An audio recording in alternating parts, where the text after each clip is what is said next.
c'est pas un coup de folie. Je sais pas si je peux pas dire que c'est un coup de folie. C'est peut-être un coup de folie, je sais pas. C'est peut-être une erreur. Sur le moment, en tout cas, je l'ai beaucoup regretté, mais aujourd'hui, avec le recul, je pense que c'était peut-être la meilleure chose à faire, en tout cas pour ma part. Donc voilà, faites comme moi, prenez un bon café, un jus, ce que vous voulez, un verre d'eau, ce dont vous avez besoin, installez-vous et on va pouvoir discuter ensemble.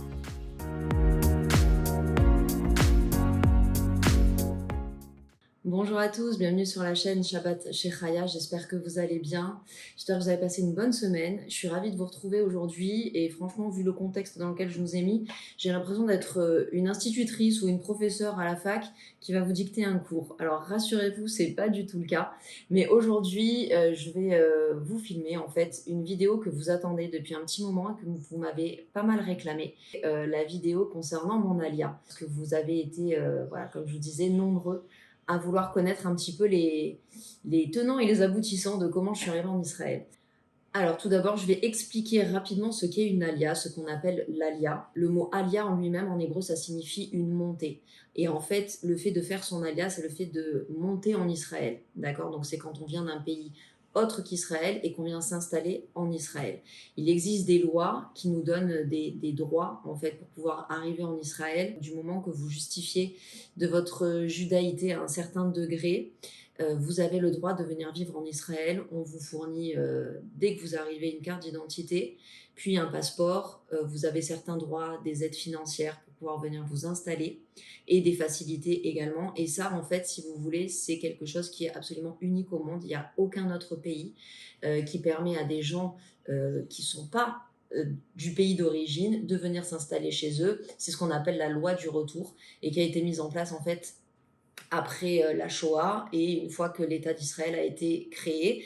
Voilà, je ne vais pas en dire plus, c'est juste en fait, si vous voulez, pour vous mettre dans le contexte, une alia, si vous voulez, en termes un peu plus simples, ça va être une expatriation. C'est franchement, vous verrez de toute façon dans ce que je vous dis, c'est que le fait de faire une alia, c'est une expatriation, tout simplement. C'est-à-dire que vous partez de votre pays d'origine pour aller vivre dans un pays qui n'est pas le vôtre de base, c'est-à-dire que vous n'êtes pas né là-bas. Et ça, il y a plein de gens qui font des expatriations dans tout le reste du monde également. Donc je pense que certains points que je vais relever ici vont parler à des gens qui sont expatriés et qui vont voilà, être communs, parce que vous verrez qu'au final, c'est un petit peu la même chose. Mais moi, je ne suis pas là aujourd'hui pour vous vendre l'alia, ni pour vous dire de venir, ni pour vous dire de ne pas venir. Je suis juste là pour témoigner en fait de ma propre expérience, parce que vous me l'avez demandé, parce que je pense que ça peut être intéressant.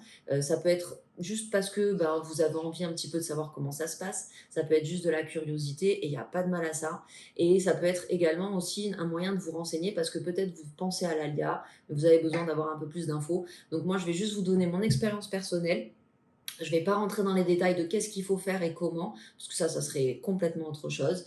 Et déjà, si ça peut voilà, vous donner une idée de ce que ça représente, le but aura été atteint. Alors, je vais commencer par faire un petit disclaimer dès maintenant, parce qu'il faut que vous compreniez quelque chose qui est important. Et j'ai un petit peu repoussé cette vidéo aussi à cause de ça, parce que je ne savais pas trop comment aborder la chose. Vous le savez, je suis divorcée d'un premier mariage et remariée, Baruch Hashem. Et en fait, c'est vrai que toute la démarche de l'Alia, le fait d'être venue en Israël et les premières années, je les ai passées avec mon ex-mari. Et tout comme mon mari actuel les a passées avec son ex-conjointe. Donc, si vous voulez, quand je vais vous parler, forcément, ça ne va pas concerner mon mari actuel. Ça, ce sont des choses que j'ai vécues avec mon ex-mari. Quand je vais vous parler de mon alia, je vais vous dire je. Sauf que, ayez bien en tête que le je, ça représente mes deux enfants, mon ex-mari et moi, tout simplement. Et comme ça, je pense que je devrais être à l'aise. Donc voilà, faites comme moi. Prenez un bon café, un jus, ce que vous voulez, un verre d'eau, ce dont vous avez besoin. Installez-vous et on va pouvoir discuter ensemble. Donc j'ai fait ça en plusieurs points. La première chose, c'est moi j'ai fait mon alia en 2015. D'accord? Donc ça fait aujourd'hui 8 ans et demi. Et en 2015, je vais vous remettre tout ça dans son contexte. En 2015, je vivais donc en France, en région parisienne, depuis plus de 6 ans en région parisienne. Ok. Donc, c'est vrai que j'étais arrivée à une période de ma vie où j'avais envie de quitter Paris parce que c'était hyper bien Paris tant qu'on n'avait pas d'enfants. Mais dès lors que j'ai eu des enfants, c'est vrai que ça avait moins d'intérêt. Donc j'avais un petit peu envie de quitter Paris, mais je savais pas vraiment où. C'est-à-dire que j'avais pensé à retourner dans le sud, ma région natale, à Aix-en-Provence, et sans vraiment une grande conviction. C'est-à-dire que je m'étais dit, bon ben, je peux retourner à Aix, j'ai toute ma famille là-bas, mais je n'avais pas spécialement vraiment envie, parce que je savais les raisons pour lesquelles j'étais partie d'Aix, et j'avais pas envie de les retrouver. Je savais que les choses n'avaient pas évolué dans ce sens-là. Donc c'était une porte de sortie, mais c'était pas mon idéal. Il faut pas oublier non plus qu'en janvier 2015, il y a eu les attaques de Charlie Hebdo, et ça c'est vrai aussi, on va pas se mentir, que ça joue sur l'inconscient, de se dire est-ce qu'en France on est vraiment bien, notamment quand on a des enfants et qu'ils commencent à être scolarisés et qu'on se rend compte que ben, ils vont vivre et grandir dans ce monde-là, est-ce que c'est vraiment ça qu'on a envie de leur offrir? J'avais aussi cette question qui me venait en tête, c'est vrai. Pour en revenir d'ailleurs aux enfants, j'étais enceinte de ma fille, donc mon deuxième enfant. Vous voyez, il y avait plein de points qui faisaient que j'étais pas trop sereine pour mon avenir là où j'étais à ce moment-là, qui m'ont fait me questionner en fait, tout simplement. Et puis en fait, je sais que vous allez me prendre un peu pour une folle quand je vais vous dire ça. Je peux le comprendre et je peux comprendre aussi que certaines personnes ne me croiront pas. Pourtant, c'est la vérité, j'ai pas d'intérêt à mentir et c'est la seule et unique raison valable.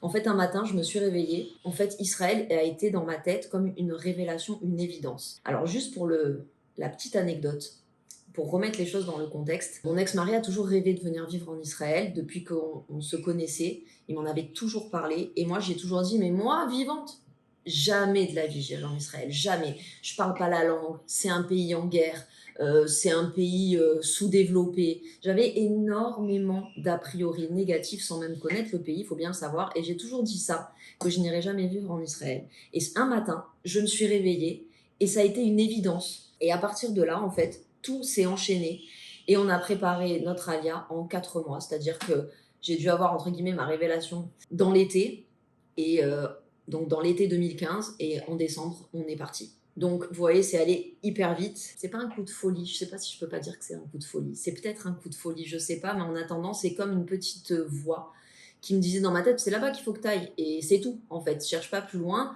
Tu es en train de te prendre la tête à essayer de trouver des solutions qui n'existent pas en France pour ce que toi tu veux, par rapport aux objectifs que moi je me fixais pour mon avenir et notamment l'avenir de mes enfants. Et c'est d'ailleurs le deuxième point que je voulais aborder avec vous après le contexte, c'est les préparatifs pour l'ALIA. Il faut savoir qu'il y a pas mal de choses à faire, mais c'est vraiment pas si compliqué que ça. C'est-à-dire que, ben, comme partout, il y a un process à suivre et il faut le faire. Mais sincèrement, c'est pas non plus. Enfin, moi, j'ai pas rencontré de difficultés. Je vais dire ça comme ça. J'ai pas rencontré de difficultés majeures, Baruch Hashem. En fait, ce qui s'est passé, c'est qu'on a pris rendez-vous avec l'agence juive, on s'est renseigné, on est allé, on nous a expliqué comment ça fonctionnait, les papiers à fournir, etc., etc. Et en fait, à partir de là, on a commencé à s'y mettre, tout simplement. On a pris la liste des papiers. C'était pas forcément hyper facile de tout rassembler. Ça, c'est vrai. Pourquoi? Parce que, eh ben, déjà, on vivait à Paris, sauf que, ben, mon ex-mari comme moi, on est originaire du Sud, donc ça veut dire qu'il y avait plein de papiers qu'il fallait qu'on fournisse, qu'on n'avait pas forcément sous la main. On a dû solliciter nos parents pour nous aider à récupérer des papiers, par exemple au consistoire de Marseille, etc., etc. Ce genre de choses. Mais au final, ça n'a pas non plus été extrêmement compliqué, pas du tout même. Hein. C'est juste qu'il faut rentrer dans le process et il faut accepter que ça va prendre un petit peu de temps. Et quand je dis un petit peu de temps, moi je vous dis, hein, on a tout préparé, que ce soit les papiers, le déménagement et tout le reste en 4 mois. Donc c'est pas non plus hyper long. Faut pas non plus, voilà. Il faut dire la vérité. Ça peut être rapide, c'est pas un souci. D'accord? Quand vous êtes de bonne foi, de bonne composition et que vous suivez tout simplement ce qu'on vous demande de faire, voilà, vous rentrez dans les cases et ça peut se faire rapidement. Une fois qu'on a fait vraiment tous nos papiers et qu'on était assuré de pouvoir partir, je me suis mise à faire un énorme tri chez moi, mais vraiment énorme. C'est-à-dire que j'ai vraiment, je pense, j'ai dû garder 30% des affaires que j'avais à la maison. J'ai voulu faire un énorme tri, je voulais amener vraiment que l'essentiel. Et surtout, ben voilà, quand on fait un cadre, il faut quand même pas oublier que le cadre, eh ben, il coûte de l'argent. J'ai voulu limiter au maximum les affaires. Je me suis aussi dit, on habite à Paris, on va aller vivre au Moyen-Orient.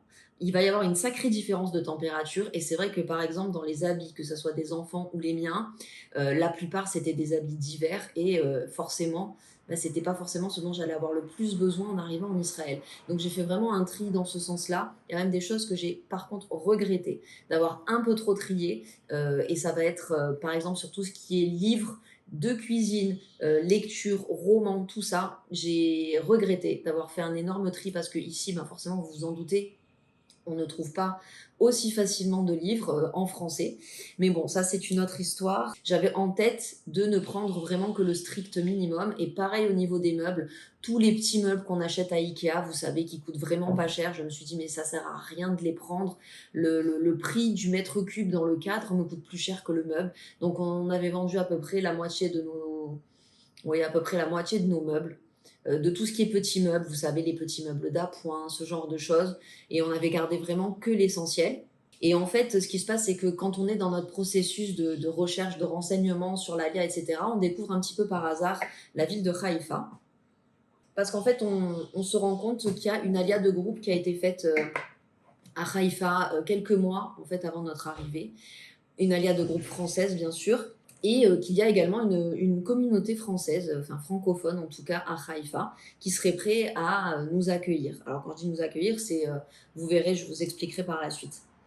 Donc, on découvre un petit peu par hasard Haïfa. Il s'avère que la personne qui est en charge des Olim, donc c'est-à-dire des personnes qui font leur alia, des Olim francophones à Haïfa, est une personne absolument, mais divine, voilà, tout simplement, quelqu'un de merveilleux qui nous a aidés, renseignés, toujours présente pour nous. Ça a été un bonheur, ça fait partie des rencontres qu'on n'oublie pas dans une vie.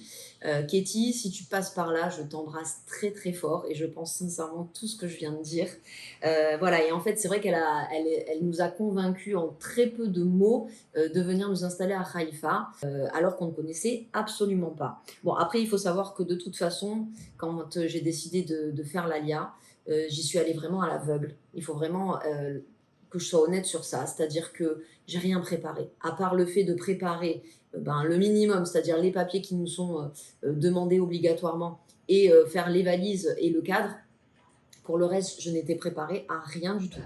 Ça a été très vite et je crois que je voulais pas vraiment, je voulais pas faire de préparatifs trop poussés à l'avance. J'avais pas envie en fait de me décourager s'il y avait des choses qui semblaient difficiles. Donc j'ai préféré faire ça voilà, tête baissée, puis on verra, advienne que pourra. Donc, je n'ai pas pris de cours d'hébreu avant de partir en Israël. Je n'ai pas fait de voyage de découverte à Haïfa avant d'arriver. Ça a été la découverte totale le jour de notre arrivée. Alors, je vais vous parler un peu du jour de notre arrivée, mais vraiment rapidement. Donc, comme je vous disais, on arrive dans une ville qu'on ne connaît pas. La ville de Haïfa donc, met en place des appartements en fait, pour les Olim qui arrivent pour les 15 premiers jours. Ils nous prêtent un appartement gracieusement, il faut le savoir. C'est quand même intéressant de savoir qu'il y a cette option. Oui, j'avais pas non plus cherché d'appartement, pas de travail, rien du tout. Hein. Donc autant vous dire que vraiment, j'ai compté sur HM de A à Z. Et je le remercie d'ailleurs. Et donc on est arrivé là, et à partir de là, ben voilà, notre nouvelle vie a commencé. Et je vais passer à une troisième étape qui va être les premiers mois en Israël. Je vous ai résumé ça sur les premiers mois. Alors, il faut savoir que, comme je vous ai dit, il y a une communauté francophone, en fait, dans le quartier de Neve She'anan à Haïfa. Et franchement, j'ai jamais vécu un tel accueil euh, identique à celui qu'ils nous ont offert. Vraiment, ça a été un accueil incroyable. Il faut savoir qu'il y avait il y avait deux groupes, on va dire, qui en fait n'en forment qu'un seul, mais je vais juste les séparer. Il y avait les anciens francophones de Haïfa, des gens qui sont là depuis 15 ans, qui avaient plus ou moins notre âge également, à peine un petit peu plus âgés peut-être, mais même la plupart avaient notre âge, mais qui étaient venus en tant qu'étudiants, qui ont fait leurs études, qui parlent parfaitement hébreu, qui sont très bien intégrés, etc. Et il y avait un autre groupe d'une trentaine de familles, je crois, ou quelque chose comme ça. Donc des Français qui venaient d'arriver à Haïfa, qui étaient là depuis 3-4 mois à peu près, qui venaient tout juste de s'installer et donc qui avaient à peine 3 mois d'avance, on va dire, sur leur expérience de l'ALIA par rapport à nous et qui nous ont hyper bien accueillis, qui nous ont pris sous leur aile, qui nous ont aidés, qui ont été vraiment présents. C'est de ce groupe francophone dont je tire la plupart de mes amis en Israël. C'est vrai, mes copines de Haïfa qui ont une importance toute particulière pour moi. et qui sont très importantes, même si on se voit plus tous les jours, même si on peut plus se parler tous les jours, comme tout le monde, hein, on vit plus à côté. Je vais juste vous remettre un petit peu donc le contexte de ces premiers mois en Israël. Donc moi, quand je suis arrivée, ma fille avait tout juste 6 mois, donc c'était vraiment un bébé. De ce fait, je n'ai pas fait l'Ulpan dès que je suis arrivée. Alors l'Ulpan, c'est quoi? L'Ulpan, en fait, ce sont des cours d'hébreu qui nous sont gracieusement offerts par l'État d'Israël pour qu'on puisse apprendre l'hébreu et s'intégrer plus facilement au pays. Donc voilà, ça fait partie des avantages qui nous sont accordés quand on fait notre alia. Parce que c'est vrai qu'entre le français et l'hébreu, autant vous dire qu'il n'y a aucun rapport. Voilà. Ni l'alphabet, ni le sens d'écriture, ni le sens de lecture. Il n'y a pas vraiment de mots qui vont se ressembler. C'est pas comme par exemple le français et l'espagnol où vous allez retrouver des racines identiques, des facilités de compréhension, etc. Ou même avec l'anglais, parce que l'anglais, on entend partout, donc on a tous des petites notions d'anglais qui nous servent un petit peu de base. Là, avec l'hébreu, si vous savez pas le lire, c'est mort. Si vous ne savez pas le comprendre, c'est mort aussi. Vous ne pouvez pas vous raccrocher à quelque chose que vous connaissez pour essayer de déchiffrer. Donc c'est pour ça que c'est très très très important de faire l'ulpan. Et chose que je n'ai pas fait en arrivant parce que ma fille avait 6 mois et que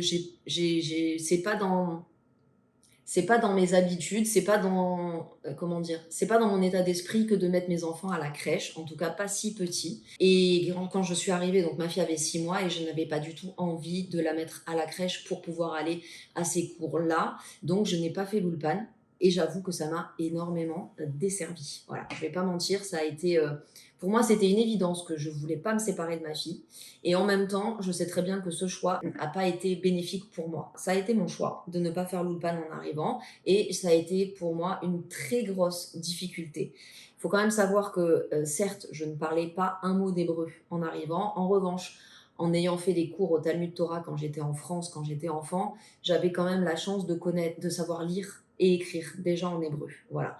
Parce que je sais que ça va vous paraître bizarre pour les personnes qui ne parlent pas l'hébreu, mais entre lire et écrire et parler, en fait, vous pouvez très bien savoir lire et écrire l'hébreu, mais ne pas le parler. C'est-à-dire que vous allez savoir un alphabet, comment ça fonctionne, mais vous comprenez pas ce que vous écrivez ni ce que vous lisez. Et moi, c'était mon cas. C'est-à-dire que j'ai appris à travers les tfilotes, c'est-à-dire les prières, à travers la religion, en fait, tout ça, c'est-à-dire lire et écrire, mais l'hébreu parlé, jamais. Ça a été une énorme difficulté pour moi de devoir affronter en fait une langue que je ne comprenais pas. Et j'ai commencé à rencontrer mes premiers problèmes, on va dire, au bout de 2 mois en Israël. Voilà, donc il y a eu la première chose, c'est que je parlais pas la langue, donc c'était très compliqué pour moi. Bien évidemment, heureusement que j'avais l'anglais, ce qui m'a vraiment vraiment sauvée. Je ne parlais qu'en anglais et j'arrivais à me faire comprendre. Ici, tout le monde parle anglais. Du fait de ne pas parler la langue, du fait de ne pas travailler, du fait de ne pas avoir fait l'ulpan et donc de ne pas avoir rencontré d'autres personnes également, même si j'avais tout ce groupe de francophones, etc., qui étaient là pour nous et heureusement et avec qui on a tissé des liens. J'avais un énorme problème d'intégration, je me sentais vraiment pas à l'aise en Israël. Il y a eu un trop grand choc de culture en fait d'un coup. Je crois qu'on n'a pas conscience vraiment de la différence entre la France et Israël, dans le sens où il y a énormément de choses culturelles qui sont plus les mêmes, et il y a aussi beaucoup de choses sur lesquelles on fait une croix, d'accord, mais on n'en a pas conscience avant de le faire. En tout cas, moi j'avais conscience de rien, comme je vous disais, je suis arrivée avec aucune connaissance du pays ni quoi que ce soit. C'est peut-être une erreur sur le moment, en tout cas je l'ai beaucoup regretté, mais aujourd'hui avec le recul, je pense que c'était peut-être la meilleure chose à faire, en tout cas pour ma part. En fait, vous vous rendez compte que faire vos courses devient une difficulté. Parce que, ah ouais, la première fois que vous faites les courses, c'est rigolo. Oh, regarde ça, ça, ça, ça, ça. Et puis tout est cachère dans le magasin. Vous êtes hyper content de pouvoir tout prendre, de ne pas vous poser de questions, de ne pas regarder la liste des ingrédients, de ne pas regarder la liste si c'est cachère ou pas cachère. Donc ça, c'est sûr que c'est génial. Mais au bout d'un moment, quand vous cherchez des choses spécifiques, que vous ne savez pas lire les étiquettes, que vous reconnaissez pas les produits, que vous vous rendez compte qu'il y a des trucs qui étaient dans vos achats quotidiens que vous trouvez plus ici. Il faut s'adapter à un nouveau système de scolarité qui fonctionne pas comme celui de la France que vous avez connu et qui pour vous est le meilleur parce que c'est celui que vous avez connu. Même quand vous louez un appartement Il faut s'adapter aux lois, en fait, qui sont totalement différentes de celles de la France. En France, un locataire, il est grave protégé. La loi est vraiment de son côté. En Israël, pas du tout. La loi, elle est vraiment pour le propriétaire. Et ça, pareil, il faut aussi comprendre comment ça fonctionne. Il ne faut pas essayer de rester dans son truc de dire non, mais en France, c'est comme ça. Alors moi, je ne veux pas que ça se passe autrement. Voilà, des choses comme ça. Et ce qui fait toutes ces choses-là, on fait, et entre autres, plein d'autres, qu'au bout de moi, je me sentais vraiment pas bien et qu'au fond de moi, j'étais vraiment partagée. C'est-à-dire que j'avais d'un côté l'envie de rentrer en France au plus vite et de l'autre, je savais que ma place était ici et que je ferais pas machine arrière. Et c'est un sentiment que j'ai eu au bout de 2 mois et je vais pas vous mentir, ça a mis énormément de temps à passer. Ça a mis peut-être 2 ans vraiment pour que je me sente mieux. Oui, je pense 2 ans, et je vais revenir dessus juste après parce que je vais vous expliquer pourquoi. Ensuite, j'aimerais bien vous parler un petit peu de l'aspect vie professionnelle et apprentissage de l'hébreu. Donc, comme je vous ai dit, je ne suis pas allée apprendre l'hébreu à mon arrivée. J'ai commencé à apprendre l'hébreu, je crois, au bout d'1 an en Israël, quelque chose comme ça. En revanche, il faut bien gagner sa vie, parce qu'on a une famille à nourrir, on a un loyer à payer, on a tout ça, tout ça. Donc, il a fallu quand même commencer à travailler. Quand on arrive dans un pays étranger où vos diplômes ne valent absolument rien et où vous ne parlez pas la langue, vous ne faites pas les difficiles sur le travail. Vous prenez ce qu'il y a pour nourrir votre famille et pour essayer d'avancer. Donc la première chose que j'ai fait, j'ai commencé par faire des ménages. J'ai eu une opportunité en fait de pouvoir faire le ménage dans une famille qui ensuite m'a amené une deuxième famille, puis une troisième famille, puis une quatrième personne. Et j'ai eu comme ça à peu près 4 ou 5 clientes régulières qui m'ont permis de pouvoir travailler, de pouvoir ramener de l'argent. Et sans vous mentir, ça a été une expérience très compliquée parce que je dénigre absolument aucun boulot, mais vraiment aucun. Et je remercie Dieu d'avoir eu cette opportunité parce que financièrement, ça m'a vraiment aidée. Mais c'est vrai que quand on arrive de France, qu'on a des diplômes et qu'on se retrouve à retomber en fait vraiment en bas de l'échelle, je me suis sentie, là vraiment, je me suis sentie comme une immigrée. Pas dans mon pays. Je me sentais pas dans mon pays à ce moment-là, ou alors je me suis dit, dis donc, il va vraiment falloir que je bosse comme une malade et qu'il va falloir, s'il m'a fallu 35 ans ou 30 ans, quel âge j'avais quand j'ai fait l'ALIA? J'avais 32 ans. S'il m'a fallu 32 ans pour en arriver là en France, il va me falloir peut-être 32 ans pour tout recommencer ici. Et bon, bref, je m'égare. Donc, j'ai commencé par faire des ménages. Ensuite, j'ai eu une opportunité de dingue de pouvoir être prof de français à l'Institut français de Haïfa. Donc, j'étais prof de français auprès d'adultes qui voulaient apprendre la langue française. Et ça, c'était une expérience de fou. Voilà, c'était une expérience de fou. J'ai adoré. J'ai adoré travailler à l'Institut français. J'y ai pas travaillé très longtemps. J'ai fait une année scolaire, donc de septembre à juin. Mais c'était juste génial. Voilà, j'ai aimé vraiment beaucoup la relation d'adulte à adulte dans l'apprentissage. Ça n'avait rien à voir avec le fait d'apprendre à des enfants. C'était très enrichissant. C'était des cours que je donnais donc le soir de 18h à 20h, ce qui me permettait toujours de ne pas laisser ma fille à la crèche. Ensuite, l'année d'après, donc une fois que cette expérience a été terminée, je me suis dit qu'il fallait quand même que peut-être j'apprenne un métier qui me servirait ici parce que mes diplômes de France ne me servaient à rien. Pour vous dire, j'ai un bac+5 en droit de l'urbanisme et de l'immobilier en France. Truc qui ne me sert à rien du tout ici, à moins de passer des équivalences. Mais avec mon niveau d'hébreu, c'est même pas la peine, j'y ai pas pensé du tout. Donc j'ai décidé de faire une formation professionnelle et j'ai fait une formation de make-up artiste, donc de maquilleuse professionnelle, et je l'ai faite parce que, toujours pareil, dans les avantages que vous avez quand vous faites votre alia, c'est que, toujours pareil, le gouvernement israélien vous paye des formations professionnelles de A à Z. Donc ça, c'est quand même une énorme opportunité de pouvoir vous intégrer, de pouvoir vous rediriger professionnellement lorsque ce que vous faisiez dans votre pays d'origine ne peut pas vraiment correspondre ou que vous avez juste envie de changer. C'est une chance inouïe que l'État d'Israël nous offre et que j'ai saisie, tout simplement. Alors l'avantage aussi de Haïfa, c'est que c'est la troisième grande ville du pays qui est assez mal connue finalement au niveau touristique, mais c'est pas très grave parce que c'est ce qui fait que la ville, elle a toujours son charme et qu'elle n'est pas blindée de monde en été, etc., qu'elle est vraiment très agréable. Mais je vous dis ça pourquoi? Parce que du coup, en étant dans la troisième grande ville du pays, j'avais quand même la chance d'avoir une des meilleures écoles de maquillage dans ma propre ville, l'école Yossi Beaton. Et donc j'ai suivi une formation de maquilleuse professionnelle là-bas. Et ça a été mais juste génial. Voilà. C'est vrai que j'étais déjà très très très attirée par tout ce qui est maquillage, soins, etc. Et justement, on m'a encouragée en me disant mais écoute, franchement, ça a l'air d'être ton truc, professionnalise-toi et tout, tu pourrais peut-être en faire ton métier. Et donc, j'ai décidé de le faire.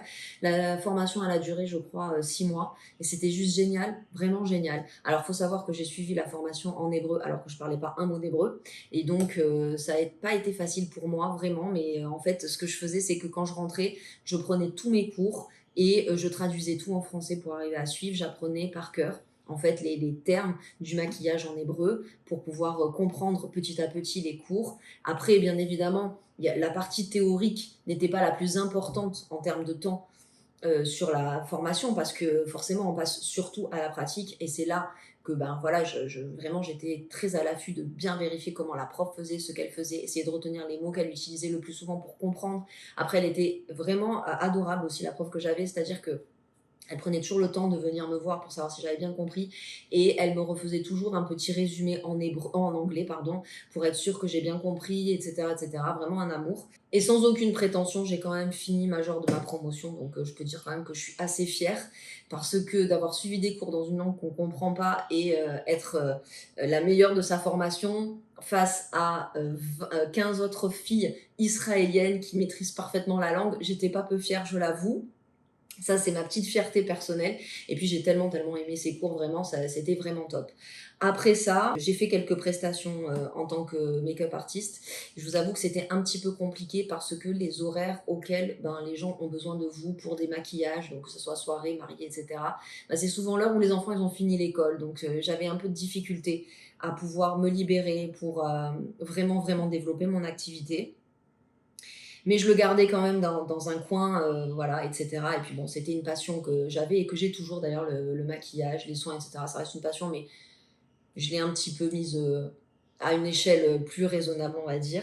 Après cela, l'étape d'après, ça a été donc de enfin faire l'Ulpan. J'ai eu la chance, également toujours en étant dans une des plus grandes villes du pays, de faire le meilleur Ulpan du pays, c'est-à-dire l'Ulpan Etzion, qui est absolument génial et qui vraiment a un niveau rien à voir avec les autres Zulpanim, vraiment. Donc j'ai fait mes 6 mois d'Ulpan. Ma fille allait à ce moment-là enfin à la crèche. J'avais enfin sauté le pas et parce que j'avais pris un petit peu plus d'assurance sur le système scolaire israélien. J'ai vu comment ça se passait. J'avais trouvé aussi une super crèche pour ma fille où j'étais en confiance. Donc voilà, je me suis lancée et j'ai fait l'Ulpan. Ça m'a vraiment apporté énormément. Ma prof aussi était mais adorable. Alors suite à ça, je me suis dit qu'il fallait que je travaille absolument dans un contexte israélien pour pouvoir parler l'hébreu et pratiquer ce que je venais d'apprendre. Je voulais pas tout perdre. Donc ce que j'ai fait, c'est que j'ai commencé à travailler dans des Mahon et dans des GAN. Donc le Mahon, c'est la crèche, le GAN, c'est l'école maternelle, tout simplement. Donc j'ai enchaîné quelques Mahon et quelques GAN avec plus ou moins une bonne expérience. Il y a des endroits où ça s'est extrêmement bien passé, il y a des endroits où ça s'est extrêmement mal passé. Mais ça, c'est une autre histoire. En attendant, ça m'a quand même... ça m'a beaucoup aidé dans la pratique de l'hébreu, de ne pas perdre ce que je venais d'apprendre et de découvrir plein d'autres trucs, d'être aussi au contact des Israéliens. J'ai travaillé avec des Israéliennes qui étaient adorables, vraiment très gentilles, qui n'étaient pas là pour me rabaisser parce que je faisais des fautes d'orthographe ou parce qu'il y a des mots que je ne comprenais pas. Elles avaient vraiment un esprit de t'inquiète, on va t'aider, tu vas y arriver. Et en fait, ça, c'est un truc que vous retrouverez en Israël, c'est parce qu'il ne faut pas oublier quand même que la plupart de la population, ce sont des immigrés, qu'on passe tous par là. Et si ce n'est pas nous, ce sont nos parents. Et si ce n'est pas nos parents, ce sont nos grands-parents qui ont immigré en Israël. Et il y a forcément une génération dans votre famille qui a connu ou qui va connaître ça. Donc, ils ont une tolérance vraiment au fait de faire des fautes, de ne pas connaître, de prendre son temps pour réfléchir à parler, etc., etc., pour vous aider vraiment. Et ça aide beaucoup. Et ça a été le cas quand j'ai travaillé justement dans les GAN et dans les crèches. La suite de ma vie professionnelle, va-t-on dire, en Israël, c'est qu'après donc cette expérience, en établissement, scolaire, j'ai trouvé un boulot dans une boîte qui m'a permis de pouvoir travailler en français. Donc ça, c'est vrai que ça m'a beaucoup aidée parce que je passais d'un cran. Et c'est vrai que quand j'étais, dans les crèches et dans les GAN, on me demandait rien d'intellectuel, vous vous imaginez bien. Et de toute façon, c'était pas très grave puisque c'était pas du tout la raison pour laquelle j'étais là. Moi, je voulais vraiment pouvoir peaufiner mon hébreu et cetera et me mettre aussi au contact, de la population israélienne et c'est ce que j'ai fait et c'était très bien. Mais à un moment donné aussi, j'ai eu envie d'un changement en fait et d'une évolution dans ma carrière et je me suis dit que je pouvais pas faire ça toute ma vie parce que pour moi, c'est pas du tout, du tout une vocation de travailler avec les enfants. Et je savais qu'il fallait que j'évolue, donc j'ai cherché autre chose et j'ai trouvé donc un travail dans une société israélienne qui possède des casinos en ligne, vous savez, les jeux, qui a des sites français et donc je faisais partie de l'équipe qui s'occupe de tous les sites français. Et ça, c'était plutôt cool. Et par la suite, j'ai commencé à travailler sur des call centers. Alors je sais qu'il y a beaucoup de gens qui veulent absolument pas travailler sur des call centers. Pour eux, c'est vraiment genre, t'as raté ta vie si quand t'es en Israël, tu finis sur un call center. Et c'est ce que j'ai aussi pensé au début. Je me disais non, non, non, mais tout, mais pas un call center en fait. Tout, mais pas un call. Je veux pas finir sur un call center. J'aime pas l'idée, j'aime pas le travail qui est proposé. Voilà, je veux essayer de m'intégrer, etc. Au final, vous savez, quand vous avez des factures à payer, quand vous avez cette opportunité qui s'offre à vous, quand vous voyez que la boîte, elle est propre, que c'est pas de l'arnaque, etc., etc., que l'ambiance de travail est bonne, etc., et surtout que vous avez des bouches à nourrir, à un moment donné, il faut y aller. Et c'est ce que j'ai fait. Je suis allée travailler sur un call center à Natania. Par contre, ça c'est sûr et certain que le rythme du call center est franchement difficilement adapté à une mère de famille avec des enfants en bas âge parce que les horaires sont vraiment c'est des horaires bâtards, c'est de 10 heures à 19 heures. Donc c'est-à-dire que le matin vous commencez hyper tard alors que finalement vous êtes déjà debout depuis longtemps puisque vos enfants vous en êtes occupés pour les amener à l'école et vous finissez super tard et vous rencontrez quand même un sacré problème entre 16 heures au meilleur des cas jusqu'à 20 heures que vous rentriez à la maison pour vos enfants. Donc ça, c'est un autre problème. Mais en tout cas, voilà, c'est une vraie difficulté, le call center, en tout cas pour une maman. Mais bon, Baruch Hashem, j'ai trouvé des alternatives à tout parce qu'il faut savoir aussi que j'ai commencé à travailler sur des call centers, j'étais déjà divorcée et je n'étais pas encore remariée. Donc ça a été la période où j'étais maman solo, vraiment. Donc voilà, faut pas dénigrer, c'est une chance inouïe et surtout les salaires sont pas les mêmes que sur le marché du travail israélien. C'est aussi pour ça qu'il y a beaucoup de gens qui se tournent vers les call centers parce que c'est bien beau de vouloir dire moi je veux m'intégrer, mais vous savez quand vous arrivez sans argent de côté en Israël et que vous avez des bouches à nourrir et que vous devez vous en sortir, que vous ne pouvez pas vivre avec les 5000 shekels d'un SMIC israélien pour lequel vous allez postuler parce que vous n'avez aucune compétence pour pouvoir prétendre à un meilleur salaire, eh bien, vous faites vite votre calcul et vous vous dites, bah oui, sur le call center, je vais mieux gagner ma vie. Il faut que j'y aille. Il ne faut pas voir ça comme une horreur de travailler sur un call center, pas du tout. Moi, j'ai fait des très belles rencontres. J'ai appris beaucoup de choses aussi. J'ai développé des compétences. Et voilà, ça m'a beaucoup apporté. Et c'est surtout que ça m'a permis, au final, aujourd'hui, d'être indépendante, d'avoir un statut d'indépendante, de travailler à mon compte et d'être beaucoup plus libre. Donc voilà, ça a été la porte qui m'a vraiment ouvert à ça. En ce qui concerne les lieux de vie que j'ai eus en Israël, donc, je suis restée, donc j'ai fait mon alia et j'ai atterri à Haïfa. J'y suis restée 2 ans et demi. Au bout de 2 ans et demi, je suis venue m'installer à Harish. À l'époque, c'était une ville où il y avait absolument rien du tout, à part des immeubles qui étaient en train de se construire. Les routes n'étaient même pas faites. Voilà, c'était vraiment le gros chantier. Mais ça m'a plu énormément parce que j'ai senti en fait un énorme potentiel dans cette ville et ça m'a fait penser à la petite ville dans laquelle je vivais en France, en région parisienne. Et voilà, donc j'ai eu un coup de cœur et j'aimais bien ce côté un petit peu, vous savez, petite ville, très peu d'habitants, surtout quand je suis arrivée, parce que maintenant, c'est plus le cas. Mais en attendant, voilà, c'est calme, moderne aussi, parce que c'est vrai qu'à Haïfa, je vivais dans un quartier qui était assez ancien, l'appartement était vieux, très propre et tout ça, il n'y a pas de problème. Mais moi, je venais d'un endroit en France où tout était neuf aussi. Donc, c'est vrai que ça m'avait fait aussi une différence. Et là, en arrivant à Harish, tous les immeubles sont neufs, toutes les routes sont nickel, les écoles parfaites. Enfin, quand je dis les écoles parfaites, c'est les bâtiments, etc. Et voilà, ça a été pour moi un vrai nouveau départ en Israël. Et ça a été surtout à partir du moment où je suis arrivée à Harish, où waouh, j'ai apprécié de vivre en Israël. Là, je me suis sentie à ma place, je me suis sentie chez moi. Et donc aujourd'hui, j'ai trouvé au Hachem un lieu de vie voilà, qui me correspond. Alors aujourd'hui, dans cette ville, il y a bien évidemment une majorité d'Israéliens. Vous avez quand même beaucoup de Français qui sont venus s'installer, mais j'avoue que je ne fréquente pas spécialement la communauté francophone de Harish. Il y a beaucoup de personnes qui parlent espagnol, qui viennent de Colombie, qui viennent d'Argentine, qui viennent peut-être aussi d'Espagne, je ne sais pas exactement, mais en tout cas, il y a une communauté hispanique qui est très très développée également. Il y a aussi une communauté russe. Et surtout, j'y ai trouvé la qualité de vie dont j'avais besoin, c'est-à-dire que du fait que ça soit une petite ville, il n'y a pas beaucoup de circulation, c'est très calme. L'école des enfants, elle est en face en fait. Là, j'ai une fenêtre et je vois l'école de ma fille en face. Il y a beaucoup de parcs pour les enfants et voilà, il y a beaucoup de choses. Tout est facilement accessible parce que c'est petit. Bref, moi, c'est le style de vie qui me convient. Ça a été compliqué quand je travaillais à Natania parce que j'avais beaucoup d'allers-retours et c'est une route que je devais emprunter qui était très, très, très embouteillée. Donc, c'était pas évident.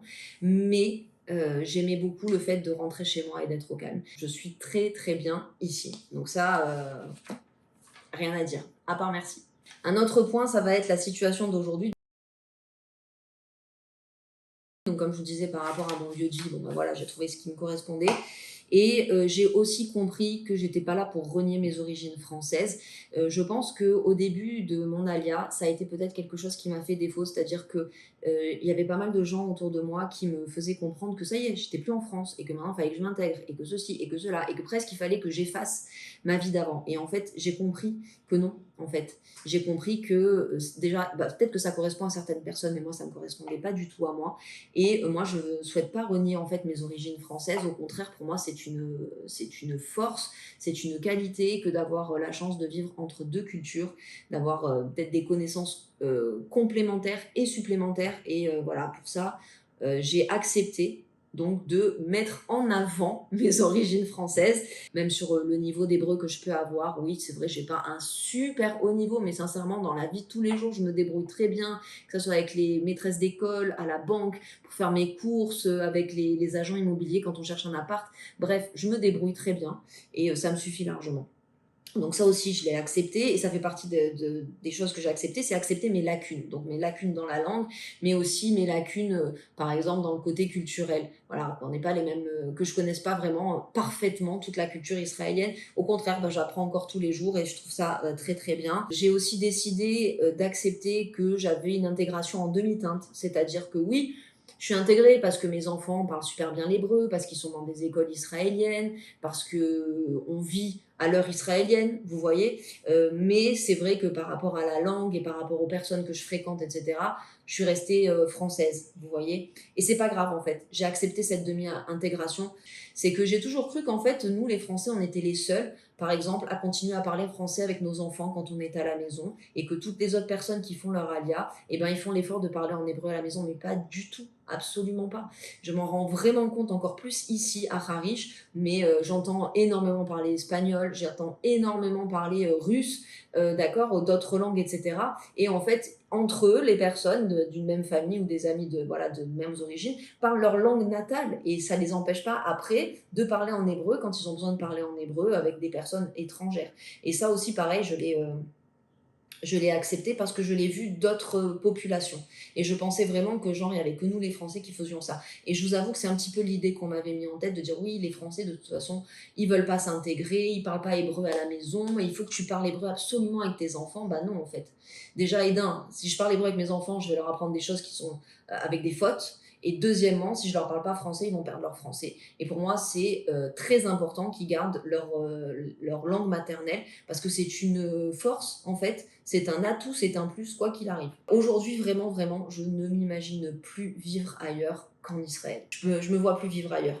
Alors, des fois, on voit la vie d'autres personnes dans d'autres pays par des vidéos YouTube, etc. Par exemple, moi, je suis des filles qui vivent au Canada, entre autres, ou à Bali aussi, et ça donne envie, parce que c'est exotique, c'est autre chose, etc.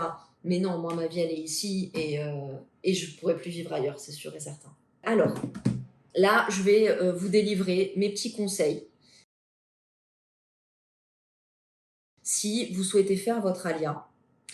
Et ce sont des conseils qui sont issus de ma propre expérience. Donc, ce n'est pas la science infuse. Vous n'êtes pas obligé de passer par mes petits conseils pour réussir votre alia. Absolument pas. Je les ai juste pris de ma propre expérience, des difficultés que j'ai rencontrées, de ce que j'ai pu vivre, etc. Et que peut-être ça peut vous aider si vous êtes dans une situation un peu similaire ou simplement vous donner à réfléchir et voir ce qui peut peut-être vous convenir. Donc, mon premier conseil, c'est de au moins, c'est vrai, savoir lire et écrire en hébreu avant d'arriver. Parce que pour moi, ça a quand même été un plus. Ça m'a quand même permis de booster en fait mon ulpan et de passer à un niveau supérieur assez vite parce que justement, voilà, ça c'était déjà acquis. D'ailleurs, c'est le deuxième point que j'ai marqué, faire l'ulpan le plus rapidement possible. Ne perdez pas de temps. Quand vous arrivez, vous avez une aide financière qu'on appelle le sal klita, donc le panier d'intégration. Donc c'est pareil, le gouvernement israélien vous donne de l'argent tous les mois pendant 6 mois pour vous aider justement. Et il faut profiter de ces 6 mois pour faire l'ulpan, parce que l'ulpan, en fait, c'est tous les matins. Donc au moins tous les matins, vous êtes en train d'étudier. Et bien évidemment, pour compléter ce panier d'intégration, cette somme qui vous est versée, vous pouvez travailler l'après-midi, compléter, c'est une chance en fait dans cette période-là, des 6 premiers mois, de pouvoir tout faire. Voilà, de pouvoir quand même être soulagé financièrement par le panier d'intégration et en même temps de pouvoir apprendre l'hébreu. Donc moi, je vous conseille vraiment d'apprendre l'hébreu le plus rapidement possible, dans la mesure du possible, bien évidemment, de votre situation. Sachez que de nos jours, il y a également des ulpans en petit comité. Ce sont des ulpans privés, mais ils sont de toute façon également financés par le gouvernement avec des cours du soir. C'est ce que j'avais fait également. Et donc ça, pour les mamans, par exemple, avec des enfants en bas âge, ça peut aussi être bien pratique. Les cours de 18h à 20h, au moins, vous êtes tranquille par rapport aux écoles, par rapport aux enfants, etc. Ça peut être aussi une option. Le troisième conseil que je vous donnerai, c'est que si financièrement pour vous c'est possible, je vous conseillerais également de prendre dans la foulée un job en fait sur le marché israélien. Un petit job dans un supermarché, dans une crèche, une école, n'importe quoi, pour vraiment vous familiariser avec la langue, vous aider à progresser en hébreu et vous mettre dans le bain également de la culture israélienne, parce que vous allez avoir des collègues de travail qui seront israéliens. Et je vous dis pas de faire carrière dans ce genre de métier si c'est pas votre métier, parce que c'est vrai que ça peut l'être si c'est votre métier, et tant mieux. Mais si c'est pas le cas, je vous parle pas de faire ça pendant très longtemps, mais ne serait-ce que pour pouvoir vous immerger en fait dans le monde israélien, ça aide énormément. Vraiment, c'est pas facile parce que c'est très dur dans la tête tous les jours de se retrouver 8 heures par jour avec des gens qui parlent une langue que vous comprenez pas.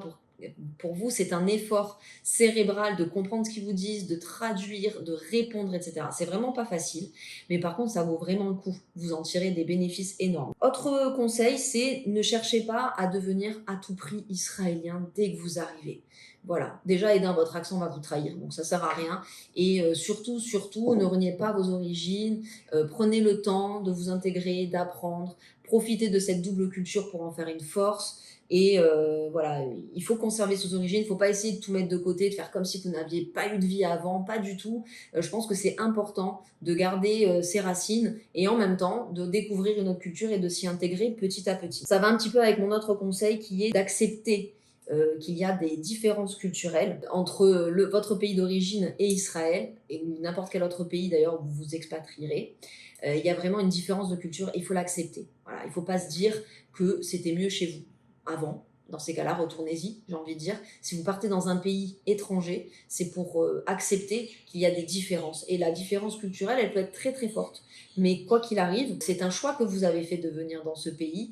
Et donc, voilà, il faut aussi accepter les différences des gens, en fait, et de la culture du pays. Il ne faut pas oublier que ce pays-là, qui vous accueille, il ne vous a pas attendu. Tout simplement, il ne vous a pas attendu pour exister. Il est là depuis plus longtemps que vous. Vous n'allez pas révolutionner le pays dans lequel vous arrivez parce que vous êtes français ou d'un autre pays. Soyons humbles quand on arrive dans un pays étranger.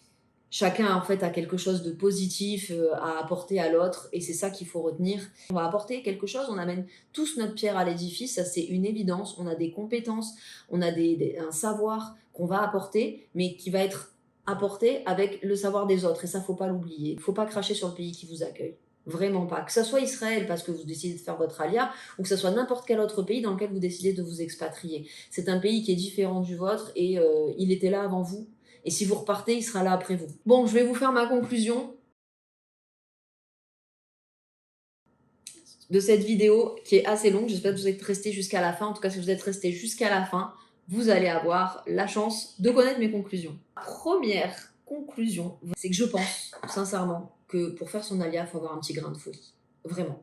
Mais c'est pas négatif ce que je dis, hein. C'est vraiment, faut pas le voir comme un point négatif, au contraire c'est un point positif. Je pense qu'il faut avoir un petit grain de folie pour venir vivre en Israël, notamment quand on vient de France, parce qu'en France on a quand même une certaine sécurité sur plusieurs points que c'est vrai qu'on va pas retrouver ici.